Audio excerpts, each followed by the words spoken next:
O Senhor esteja convosco. Ele está no meio de nós. Proclamação do Evangelho de Jesus Cristo segundo São Marcos. Glória a vós, Senhor. Naquele tempo, um escriba aproximou-se de Jesus e perguntou: qual é o primeiro de todos os mandamentos? Jesus respondeu: o primeiro é este: ouve, ó Israel. O Senhor nosso Deus é o único Senhor. Amarás o Senhor teu Deus de todo o teu coração, de toda a tua alma, de todo o teu entendimento e com toda a tua força. O segundo mandamento é: amarás o teu próximo como a ti mesmo. Não existe outro mandamento maior do que estes. O mestre da lei disse a Jesus: muito bem, mestre, na verdade é como dissestes. Ele é o único Deus e não existe outro além dele. Amá-lo de todo o coração, de toda a mente e com toda a força, e amar ao próximo como a si mesmo, é melhor do que todos os holocaustos e sacrifícios. Jesus viu que ele tinha respondido com inteligência e disse: tu não estás longe do reino de Deus. E ninguém mais tinha coragem de fazer perguntas a Jesus. Palavra da salvação. Glória a vós, Senhor.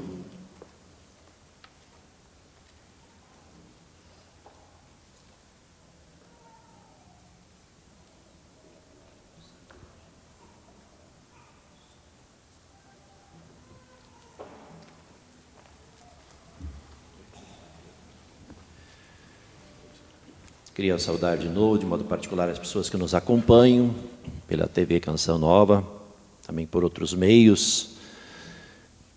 A palavra de Deus, ela está continuando a temática da semana toda.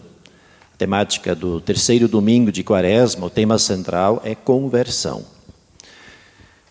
E o Evangelho do domingo passado nos colocava assim aquela moldura de Jesus, que contou aquela parábola que um senhor que tinha uma vinha, ele foi querer colher figos na vinha dele. Aí ele chegou lá, não tinha figos na vinha. Então ele queria derrubar, porque devia ter figos, frutos, e não tinha. Mas aí aquele outro senhor, aquele que cuidava da terra, ele disse: deixa mais um pouquinho, eu vou caprichar melhor na terra, vou adubar, quem sabe vai dar fruto, deixa mais um ano. Aí deixou mais um ano. A figueira, na linguagem bíblica, significa a lei e a pessoa que estuda a lei e a pessoa que deve ser fiel à lei, a pessoa que escuta a lei, que se coloca debaixo da lei. Então, toda esta semana, esta temática da lei, da palavra de Deus, perpassa todas as leituras e Deus nos conclama a voltarmos e a permanecermos debaixo da lei, a observarmos a palavra de Deus, a orientação da palavra de Deus e assim produzirmos fruto. E nesse texto de Oséias que nós ouvimos na primeira leitura de hoje, é bonito o texto, como Deus clama através do profeta: volta, meu povo, volta, meu povo. O que o povo tinha feito para estar longe do Senhor? O povo estava fazendo alianças com a Síria. Mas o povo tinha um Deus que libertou do Egito, do faraó, das forças do faraó. Hoje o nosso Deus não vai ser capaz de nos libertar da Síria.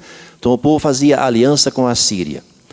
O povo de Israel confiava nos cavalos. Cavalos de quem? Do Egito, porque os egípcios tinham muitos cavalos e bons cavalos e eles comercializavam cavalos. Então eles compravam cavalos para poderem, com os cavaleiros, ir em guerra.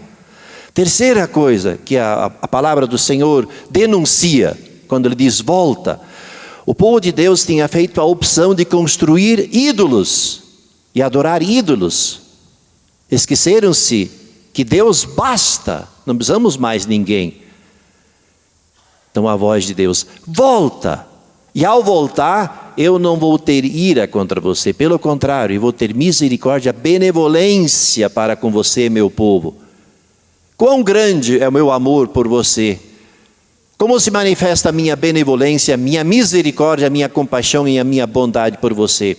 Vocês não veem que a natureza está cheia de cores? Cada árvore, cada pé, cada planta que Deus criou tem uma coloração diferenciada, tem uma moldura diferente. Vocês não se dão conta que tem tantas cores neste mundo que é uma maravilha? Pois, tão lindo como é a natureza, a fragrância dos perfumes das flores, assim abundante e assim marcante vai ser a vida de vocês se vocês voltam para mim. Então eis de novo o grande grito de Deus. Volta Israel, volta para o teu Deus, porque você deve ter perfume, você deve ter coloração, não obstante as dificuldades, mesmo nas dificuldades, na dor, na cruz, é preciso permanecer firme, ancorado no Senhor, como Jesus fez. Ele também passou por dificuldades, mas não abriu mão do Senhor e ele venceu.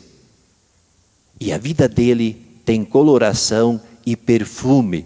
E os perfumes de Nosso Senhor chegaram até nós, até o dia de hoje. Então eis o grande grito, voltem. Vamos permanecer debaixo da figueira, debaixo da orientação do Senhor. E no Evangelho temos esse escriba, entendido em leis, e naquele tempo tinha umas 613 leizinhas, que eles tinham feito umas 248 leis positivas, e mais de 365 proibições. Então, para os escribas, para as várias escolas, na época de Jesus, dos escribas e dos fariseus, tinha muita dificuldade para saber qual é o mandamento mais importante. Então, tinha disputas. Então, eis que esse escriba chega perto de Jesus e pergunta, qual é o primeiro e mais importante de todos os mandamentos? E Jesus responde com a palavra de Deus, porque Jesus sempre está debaixo da palavra de Deus, porque Jesus é a palavra de Deus.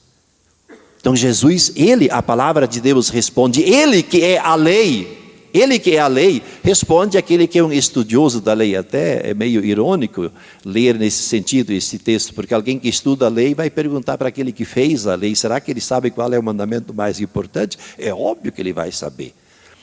Então o nosso escritor, ele usa um pouco de ironia com os escribas e com os fariseus, o mais irônico deles é João. Aí Jesus diz, o primeiro e o mais importante de todos os mandamentos, a partir do qual todos os outros nascem, é a fonte. Amar a Deus sobre todas as coisas, com todo o teu coração, com todas as tuas forças, entendimento e alma. E o segundo, ele logo acrescentou, é amar ao teu próximo como você se ama a si mesmo. E aí o escriba, ele reconheceu que de fato, respondeste muito bem. E o escriba acordou dentro dele que de fato é isto. Talvez nem ele sabia que era isso. Talvez ele achou que o mais importante era só o Shema Israel. Ouve Israel, escuta Israel, o Senhor teu Deus. E ama só a Ele. Mas Jesus liga imediatamente o amor a Deus com o amor ao próximo. Tomando 2 textos do Antigo Testamento, da própria palavra do Senhor. Nós, de fato, neste mundo, se nós quisermos ganhar a vida, nós não precisamos nos voltar sobre nós, querer olhar a nossa vida, querer pensar em mim como centro. Eu devo olhar no Senhor como centro. Ele é a grande fonte da vida e o Senhor veio até nós. Ele viveu o seu amor que nós somos conclamados a amar. E o amor de Deus é um amor que sempre olha para fora, é um amor que se difunde, é um amor que vai na direção dos outros. E o nosso Deus, seria impossível para nós conhecer Deus se Deus não fosse falar conosco. E como é que Deus ia falar conosco se Ele não se aproximasse de nós? E Deus se aproximou de nós em seu Filho acima de tudo. Então Deus se revelou, Ele se mostrou amor e nós podemos agora sim amar Deus. Mas em primeiro lugar nos deixar amar por Deus. Quem não experimenta o amor de Deus tem muita dificuldade ou é impossível amar a Deus e também entrar no amor de Deus para amar os outros. Então a nossa vocação e a conclamação que a palavra de Deus nos faz, e hoje o Cristo nos faz, nós deixarmos-nos amar por Deus. Mas não sair deste amor, nos deixarmos envolver pelo amor de Deus. E neste amor de Deus, com o amor de Deus, como o amor de Deus, amar os outros. Essa é a nossa felicidade, a nossa vocação. Isto é possível? É. Por isso que Nosso Senhor tomou carne humana, Ele se fez gente. Tudo igual a nós, menos no pecado. Porque Deus não pode ter pecado. E Jesus amou, fiel. E se a vida for difícil? Será que nós vamos voltar para trás? Não precisa, Jesus não voltou atrás. Ele se entregou. Por isso que eu estou dizendo, a palavra de Deus nos conclama a nós permanecermos debaixo dela, dentro dela, para dar os frutos que deem coloração e perfumes, mantendo-nos fiéis ao Senhor. E hoje a igreja toda inicia a celebração das 24 horas do Senhor. Então eu diria assim, a começar por mim, vamos todos nós escutar forte essa palavra, volta, do profeta Oséias. E esta palavra de Jesus, amar a Deus sobre todas as coisas, com todas as forças, todo o coração, com toda a alma, com todo o entendimento. De fato, com tudo aquilo que nós somos, amar. Claro que nós não somos Deus para amar como Deus, na força de Deus. Mas o que Deus nos pede? Ame com todas as forças que você tem hoje para amar. Se você está no pecado, ame com aquele pecado que você tem, mas ama. Quanto mais você amar, mais você vai se tornar amor. E tanto mais as sombras e os pecados vão começar a se distanciar de você. Então hoje é um dia de reconciliação, de volta, de confissão, dia de ouvir a palavra do Senhor, dia de fazer penitência, dia de jejum, por que não? E um dia de nós ouvirmos a palavra de Deus, um dia que a palavra de Deus tem que ser proclamada com mais intensidade, dia de participarmos da Eucaristia, para que nós entremos na lógica da Eucaristia, para nós sermos mais eucarísticos, mais desapropriados de nós e mais entregues no cuidado dos nossos irmãos e irmãs. Nós estamos no ano da misericórdia, então que nós nos convençamos mais à prática das obras de misericórdia. Como aqui nós temos a Porta Santa, então também gostaria de colocar que as pessoas que entraram pela Porta Santa, em todas as Portas Santas abertas, em tantas igrejas no mundo inteiro, então, todos nós podemos sempre receber também a graça da indulgência, participando da Eucaristia, tendo nos confessado proximamente, rezando, creio, rezando nas intenções do Santo Padre e nos dispondo a realizar as obras de misericórdia. Então, que nós não deixemos passar as graças que Deus e a Igreja nos oferecem. Louvado seja nosso Senhor Jesus Cristo.